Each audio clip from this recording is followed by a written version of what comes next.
How to get unrestricted on Wizz.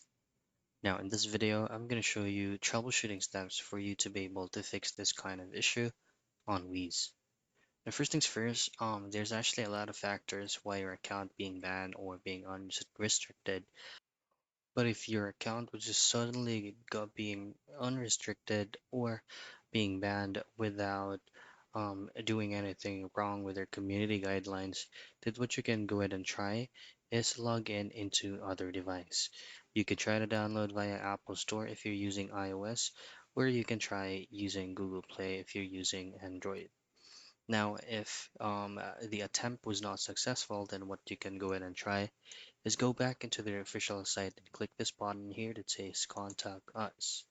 Now keep in mind that you'll have to take a screenshot on the very first date where you register an account, and then if you're receiving an error message being unrestricted, you need to take a screenshot for that too. Now input your name, email address, and so on and so forth. Now under your message, just please be specific that your account got being banned without doing anything wrong with their community guidelines. And those are the things that you can do for you to get your Wiz unrestricted.